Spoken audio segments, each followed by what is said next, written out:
Meron akong dalawang account sa BDO. Yung isa is a joint account. Accounts check.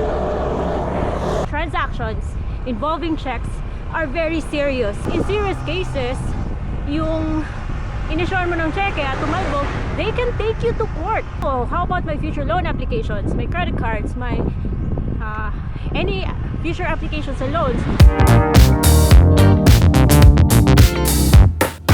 Check, it's 8:27 at ako ngayon ay nag-prepare pa lang na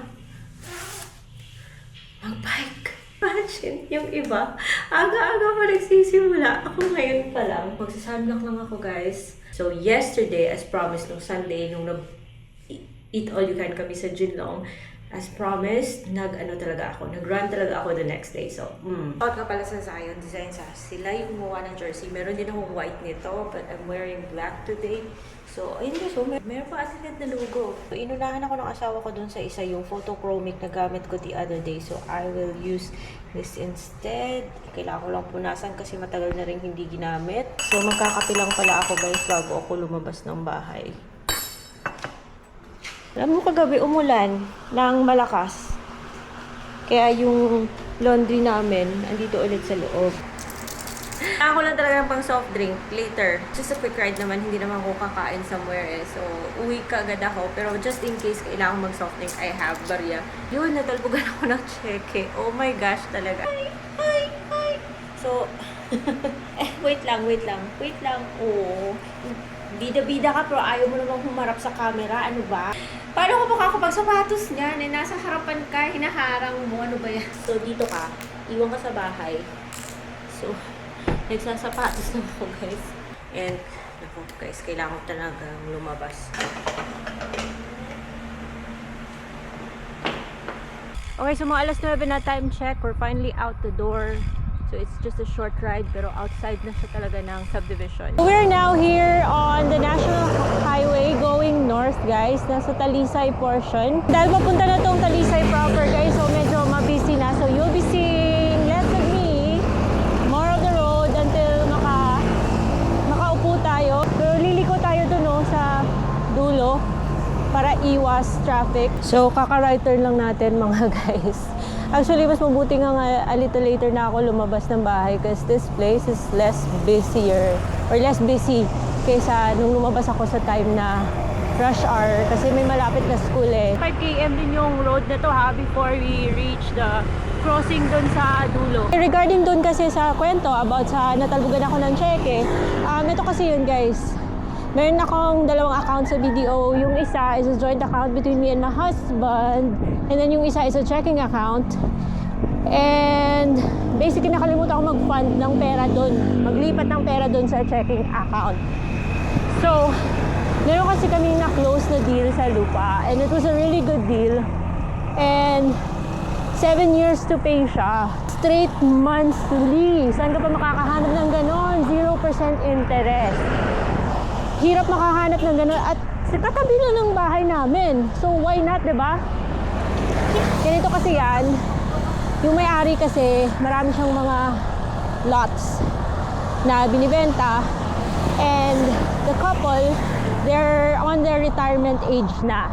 There's no need to make so much profit. They just need to cash out na from their dating investments when they were young. So, yung mga lots nila, binibenta nila at ganong setup.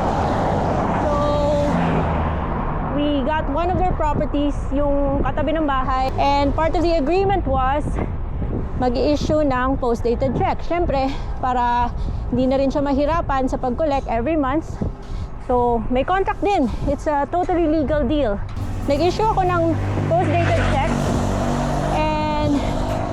Nakalimutan ko talaga guys na on this particular date dapat may laman na fund na. So sabi ko, oh my gosh, this can never happen again. Nakakahiya the seller kasi neighbor din namin. Nakakahiya, this can never happen again. My husband told me dapat kasi schedule mo yung transaction sa BDO. So you don't have to manually do it every time. Automatic na siyang magta-transfer ng funds from our joint account to the checking account. Oo nga, no? So inside the BDO buti na lang, napaka-smooth naman. I scheduled transactions and well, it's not gonna happen again. So, bounce check. Ano yung consequences? Well, of course, BDO charged me 2,002 and then 1,000 may fees. Ang sakit guys, no? And then yung second, syempre kinausap namin yung si seller, the person na inisyohan namin ng cheque, and apologize, we're really very sorry, nakalimutan, kinausap ng husband ko, nakalimutan ng wife niya, and we can transfer the money now if you want, but the seller offered na just make sure na it's funded. I'll just go to the bank and deposit this check again. If cases like this happens, good thing if it's a personal check and it was issued, wait lang, kasi we're about to cross. Paunahin na natin yung truck, guys. Well, because it was just a transaction between me and another individual, at least what happened is yung ano lang, yung fees lang from BDO. Dahil na pag-usapan naman namin ni seller yan. But do take note ha, that transactions involving checks are very serious. Buti na lang na, example, natalbugan ka ng cheque, okay lang yun kung napag-usapan nyo ni person na inisyohan mo ng cheque. In serious cases, yung inisyohan mo ng cheque at tumalbog, they can take you to court. So transactions like this should be taken seriously, guys. Hindi po biro yung pag-i-issue ng cheque. Siyempre nakaka-praning, di ba? You're gonna ask, paano to? How about my future loan applications, my credit cards, my any future applications sa loans? Baka na-budget na ako dito sa bangko. So, mapapraning ka na baka may effect yun sa credit standing mo, no? And correct me if I'm wrong, but based on my research ha, okay, let me know kung tabingin na naman yung helmet ko. Based on my research, individual checks, yung tulad sa nangyari sa akin, it will not be reported to CIC. The worst that can happen, is the charges na pinatong ni bank. Ulitin ko to guys ha, mauumay talaga kayo na do remember na if for bounce checks at hindi siya na settle, hindi siya na pag-usapan between the issuer and whoever the check is intended for, maaari kanyang idemanda niyan ha. So wag basta-basta mag-issue ng cheque. Anyways, so if the check was issued for paying a loan, say for example yung car loan, housing loan, or payment of a credit card, syempre once tumalbog yung check, chances are na overdue ka rin, na late ka rin sa due date mo dun sa kung saan ka dapat magbabayad, and that yung pagka-late mo, that will be reported sa CIC. Yun yung marireport at yun talaga yung may masamang consequence sa credit report mo, sa credit score mo. So yung sa akin, maybe later on if I'm going to ask for bagong checkbook kasi naubos ko na yung checkbook ko, the bank's gonna ask me about it bago nila ako bigyan ng bagong checkbook. But it was an honest mistake, guys. Hindi ko talaga sinadya, nakalimutan lang talaga, and that's why I scheduled my transactions sa BDO na recurring transaction para hindi na makalimutan. So, ari tayo Murdoch ngayon. Magkakape or magsa-soft drinks lang siguro. Anyways, come on.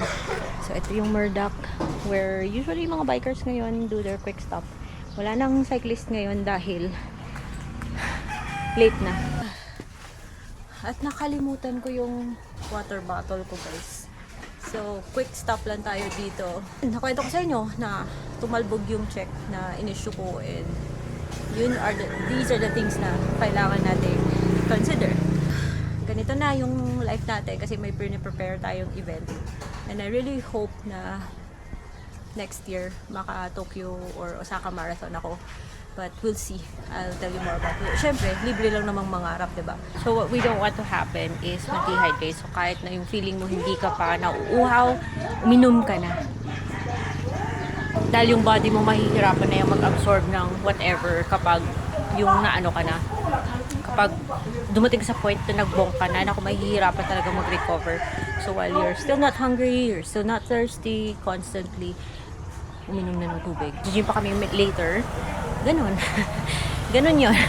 Mag-gym pa kami later and then bukas magra-run naman. So follow me for more ganap sa buhay ko. If naghahanap kayo ng de-stressing, if you're looking for a break sa mga kaola-ola at mga kautangan na yan, uuwi na tayo. I'm just gonna quickly check my brakes kasi going down. Going down. So brakes are okay. Let's go. So nakauwi na ako ng bahay, guys, and naka 2 hours bike ride ako. So right now I'm preparing lunch. I-share ko lang yung recipe namin, which is low fat rice na halo-halo with chicken breast. Main ingredient is yung rice. For my husband, it's 450 grams of rice. Nilagyan ko na siya ng kikoman para hindi na ako mahirapan later sa paghalo-halo. And then for me, it's 150 grams of rice. Same, may kikoman rin. And for me, it's 50 grams of chicken breast na previously na-bake, na ref lang. So nilabas, na-slice for the rice na recipe ko today. And then yung sa husband ko naman, that's 150 grams of chicken. And sa kanya, may broccoli. I don't really like having so much greens in my food. So, sa kanya na itong broccoli, which is 115 grams. Slice up din ako ng cucumber. So, don't really need to weigh the cucumber. And I can just throw in whatever vegetables na. I'll be adding mga tomatoes and garlic and onions. So, I decided na maglalagay na ako ng cucumber para mabubusog ka kapag kasi merong mga ganito.